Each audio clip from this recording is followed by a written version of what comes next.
Ang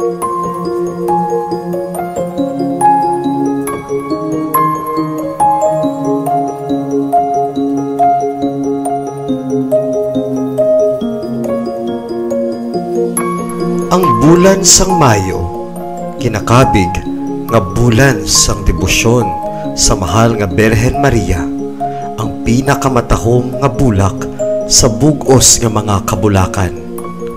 Kita nga mga Pilipino gintawag sa isa ka titulo bilang Pueblo Amante de Maria, pungsod nga nagahigugma sing labi sa mahal nga Iloy. Sa aton pagpadayon sang tradisyon kag debosyon sang Flores de Maria, ginadala naton ang aton tagsa-tagsa ka mga pagpangamuyo sa tiilan sang mahal nga Iloy.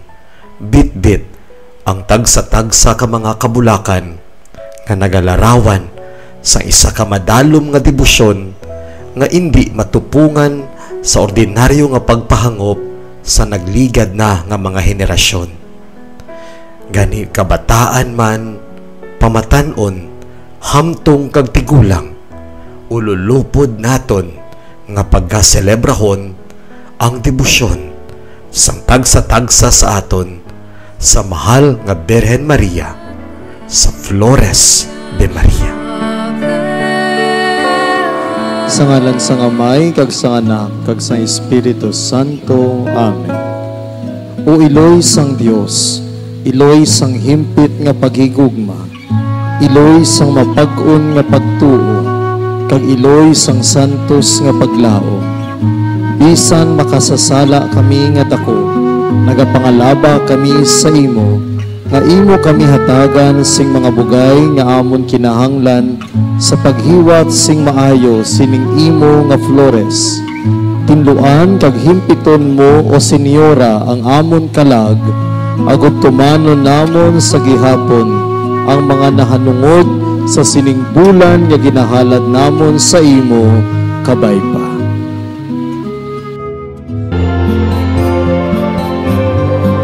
Litania sang mahal nga Birhen.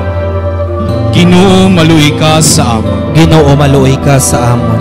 Kristo maluoy ka sa amon. Kristo maluoy ka sa amon. Ginoo maluoy ka sa amon. Ginoo maluoy ka sa amon. Kristo dungga kami. Kristo dungga kami. Kristo pamatii kami. Kristo pamatii kami. Dios nga Amay sa kalangitan, maluoy ka sa amon. Dios nga Anak, manunubos sang kalibutan, maluoy ka sa amon. Dios nga Espiritu Santo, maluoy ka sa amon. Santisima Trinidad nga isa lamang ka Dios, maluoy ka sa amon. Santa Maria, igampo mo kami. Iloy nga Santa sang Dios, igampo mo kami. Santa nga ulay sang mga ulay, igampo mo kami. Iloy ni Kristo, igampo mo kami. Iloy sang grasya nga Diyos nun, igampo mo kami. Iloy nga labing matinlo, igampo mo kami. Iloy nga labing putli, igampo mo kami. Iloy nga Birhen, igampo mo kami. Iloy nga wala sing kasawayan, igampo mo kami. Iloy nga hiligugmaon, igampo mo kami. Iloy nga makatilingala, igampo mo kami. Iloy sang sagihapon nga panabang, igampo mo kami. Iloy sang maayo nga konseho, igampo mo kami. Iloy sang magbubuhat, igampo mo kami. Iloy sang manunubos, igampo mo kami. Iloy sang simbahan, igampo mo kami. Birhen nga labing butanan, igampo mo kami. Birhen nga talahuron, igampo mo kami. Birhen nga takos bansagon, igampo mo kami. Birhen nga gamhanan, igampo mo kami. Birhen nga mahinuklugon, igampo mo kami. Birhen nga salarigan, igampo mo kami. Salamin sang katarungan, igampo mo kami. Lingkuran sang kaalam, igampo mo kami. Kabangdanan sang amon kalipay, igampo mo kami. Suludlan nga espirituhanan, Igampo mo kami. suludlan nga takos sang kadungganan, Igampo mo kami. suludlan sang dungganon nga debosyon, Igampo mo kami. Rosa Mystica, Igampo mo kami. Tore ni David, Igampo mo kami. Tore nga Tiposo, Igampo mo kami. Balay nga Bulawan, Igampo mo kami. Arka sang Kaligunan, Igampo mo kami. Ganhaan sang Langit, Igampo mo kami. Bituon sang Kabugwason, Igampo mo kami. Ikaayo sa mga masakit, Igampo mo kami. Dalangpan sa mga makasasala, Igampo mo kami. Manuglipay sa mga nalisdan, Igampo mo kami. Mananabang sa mga Kristiyanos, Igampo mo kami. Reyna sa mga Angheles, Igampo mo kami. Reyna sa mga Patriarkas, Igampo mo kami. Reyna sa mga Propetas, Igampo mo kami. Reyna sa mga Apostoles, Igampo mo kami. Reyna sa mga Martires, Igampo mo kami. Reyna sa mga Confesores, Igampo mo kami. Reyna sa mga Birhenes, Igampo mo kami. Reyna sang tanan nga mga santos, Igampo mo kami. Reyna nga panamkon nga wala mahilabti sang sala nga panublion, Igampo mo kami. Reyna nga gindala sa langit, Igampo mo kami. Reyna sang santos nga tuod nga rosaryo, Igampo mo kami. Reyna sang paghidain, Igampo mo kami. Kordero sang Dios nga nagawala sa mga sala sang kalibutan, Patawara kami, Ginoo. Kordero sang Dios nga nagawala sa mga sala sang kalibutan, Pamatii kami, Ginoo. Kordero sang Dios nga nagawala sa mga sala sang kalibutan, Maluoy ka sa amon. igampo mo kami, o santa nga iloy sang Dios. Agod mangintakos kami sa mga pinanaad ni Kristo.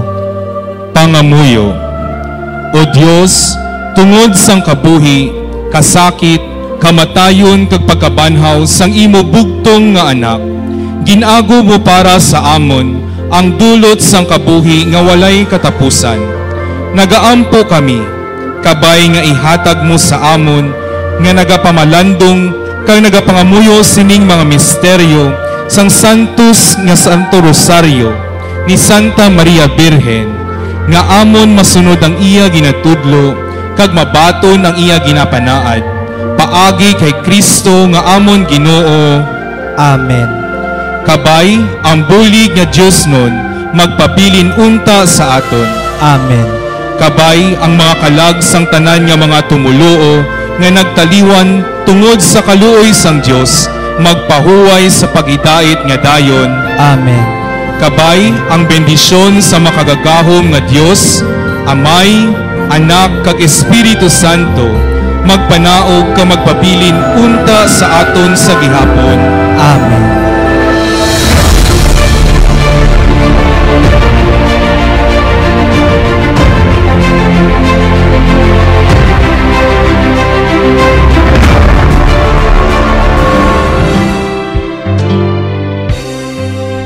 Mga katmates, ako si Father RJ Palmos, ang Komisyon Direktor sa Komisyon sang Katekesis, na ginadala naman sa inyo ang isa naman ka istorya sang Istorya Sagrada. Kaya ang aton leksyon para sa sining ikaduwa nga adlaw sang Flores de Mayo amo ang tuhoy kay Adan kag Eva sa paraiso nga aton mabasahan sa libro sang Henesis, Kapitulo 2, versikulo 7, tubtob 24. Ang Ginoong Dios nagbuhat sang una nga tawo gikan sa yabok sang duta. Ginhatagan niya ini sing kalag nga magakabuhi sa gihapon. Gintawag sang Dios ang una nga tawo nga Adan. Dako ang iya pagpalangga kay Adan kag nagtanom siya sa isa ka matahong nga hardin nga iya pagapuy-an. Amo ini ang hardin sang Eden, ukon paraiso. Didto makita ang tanan nga sahi sang bungang kahoy, mga kabulakan, mga kahuyan, kag mga tanom, kag isa ka matinaw nga suba nga nagailig sa ginatungan.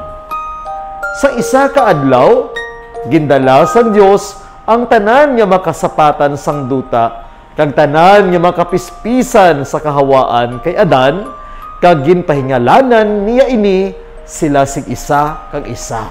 Sa paraiso ang mga kahoy mga matahom, ang ila mga bunga tumanggid ka matahom kaunon. Apang maisa lamang ka kahoy nga ngalan sining kahoy amo ang kahoy sang kaalam sa paghibalo sa maayo kag balain. Gintawag sang Dios si Adan kag ginsingganan, Adan, mahimo ka makakaon sang bunga sang tanan nga mga kahoy sa sining hardin. Luwas lamang sa bunga sang kahoy sang kaalam sang maayo kag malain. Kaysa tion nga magkaon ka sang bunga sining kahoy, mapatay ka sing walay pagduha-duha. Pagkatapos, ang Dios nagsiling sa yakaw galingon, hindi maayo nga ang tao magapabilin nga isahanon, ganihimuan ko siya sing kaupod nga katulad man niya. Busa ginpatulog sang Dios si Adan, kag ginkuha niyang isa sang iya mga gusok, kag ginpuno kag ginputos sang unod. Iya ini ginhimo nga isa ka babayi nga kaupod ni Adan, kag si Adan nagsiling, amo ini ang tulan sang akon tulan, kag unod sang akon unod. Pagatawgon siya nga babayi, bangod kay ginkuha siya sa lalaki. Ang una nga babayi gintawag nga Eva, nga ang buot hambalon iloy sang mga nagakabuhi. Si Adan kag si Eva malipayon sa sulod sa tunga sang paraiso. Makuha nila ang tanan nga maluyagan nila. Wala sila makabatyag sang kasakit, kasubo, kagutom ukon kauhaw. Ginsaad sang Dios nga magakabuhi sila sa gihapon. Dili sila mamatay kung magpadayon sila nga matinumanon sa sugo sang Dios. Pamalandong, bangod sini, pagabayaan sang tawo ang iya amay kag iloy, kag unungan niya ang iya asawa, kag mangin isa kaunod sila nga duha. Gikan sa Ebanghelyo ni San Mateo, Kapitulo 19, versikulo 3. Diri gintukod sang Ginoong Dios ang matrimonyo. Sa mga Kristiyano, ang matrimonyo o kon kasal, hindi lamang isa kakasugtanan nga natural o kon sibil. Suno kay San Pablo, ang kasal isa kadagway sang paghiusa ni Kristo kag sang bug-os nga simbahan. Magkatulad ang ginahalinan sang babayi kag sang simbahan. Ang babayi nga ginbuhat agud maging kaupod sang lalaki, kinuha sa kilid ni Adan samtang nagakatulog ini. Ang babayi amo ang tulan sang mga tulan kag unod sang iya unod, nga kinuha sa iya kilid malapit mismo sa iya kasing-kasing.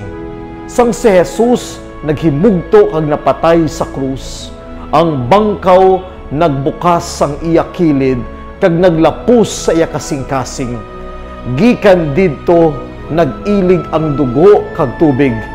Tungod sini si San Agustin nagsiling, ang simbahan, ang tiayon ni Kristo, naghalin sa kilid ni Kristo.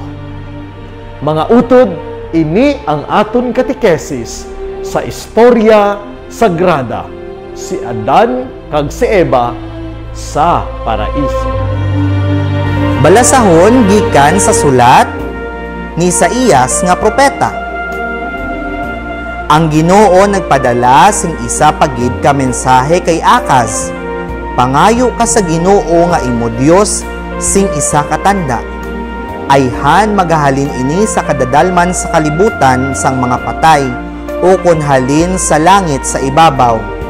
Si Akaz nagsabat, hindi ako mangayo sing isa katanda, hindi ko pagtilawan ang Ginoo. Tungod sini, si Isaías nagsiling, karon kaliwat ni David pamati ka, hindi maayo para sa imo ang pagpaugtas sa mga tawo. Paugtason man bala nimo ang Dios? Karon ang Ginoo mismo maghahatag sa imo sang isa katanda. May isa ka dalaga nga ulay nga magabusong. Magabata siya sang isa ka anak nga lalaki, kag pagatawgon siya nga Emmanuel, nga kung sayuron ang Dios kaupod naton. Ang pulong sang Dios.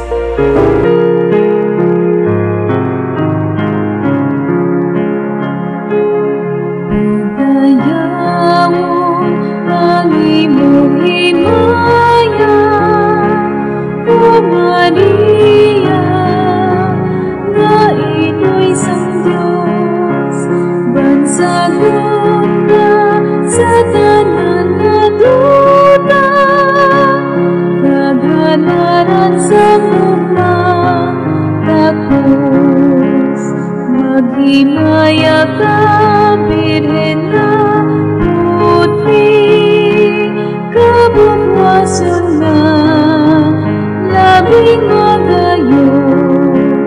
Maghimaya ka, sang Diyos pinili, asusena ka, naman mo.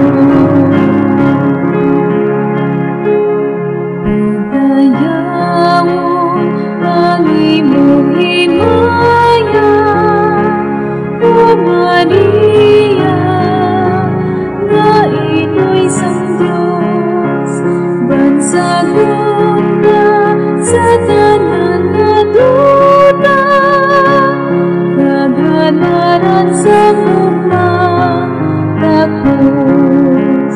Maghimaya ka, Birhen na putri, kabukwasan na labing magayon.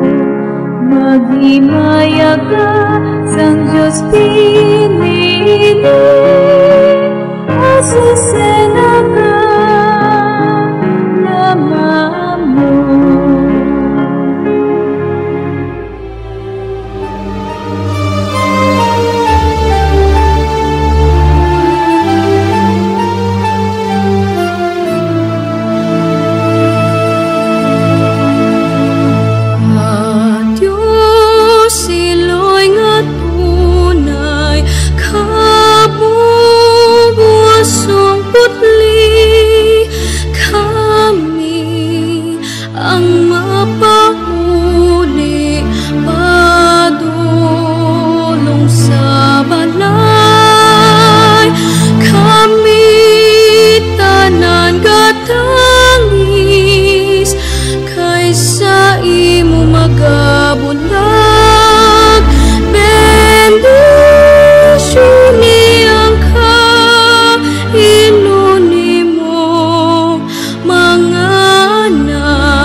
langit nun nga amay sa amon paghalad sa imo, sang sining adlaw sang Flores de Maria.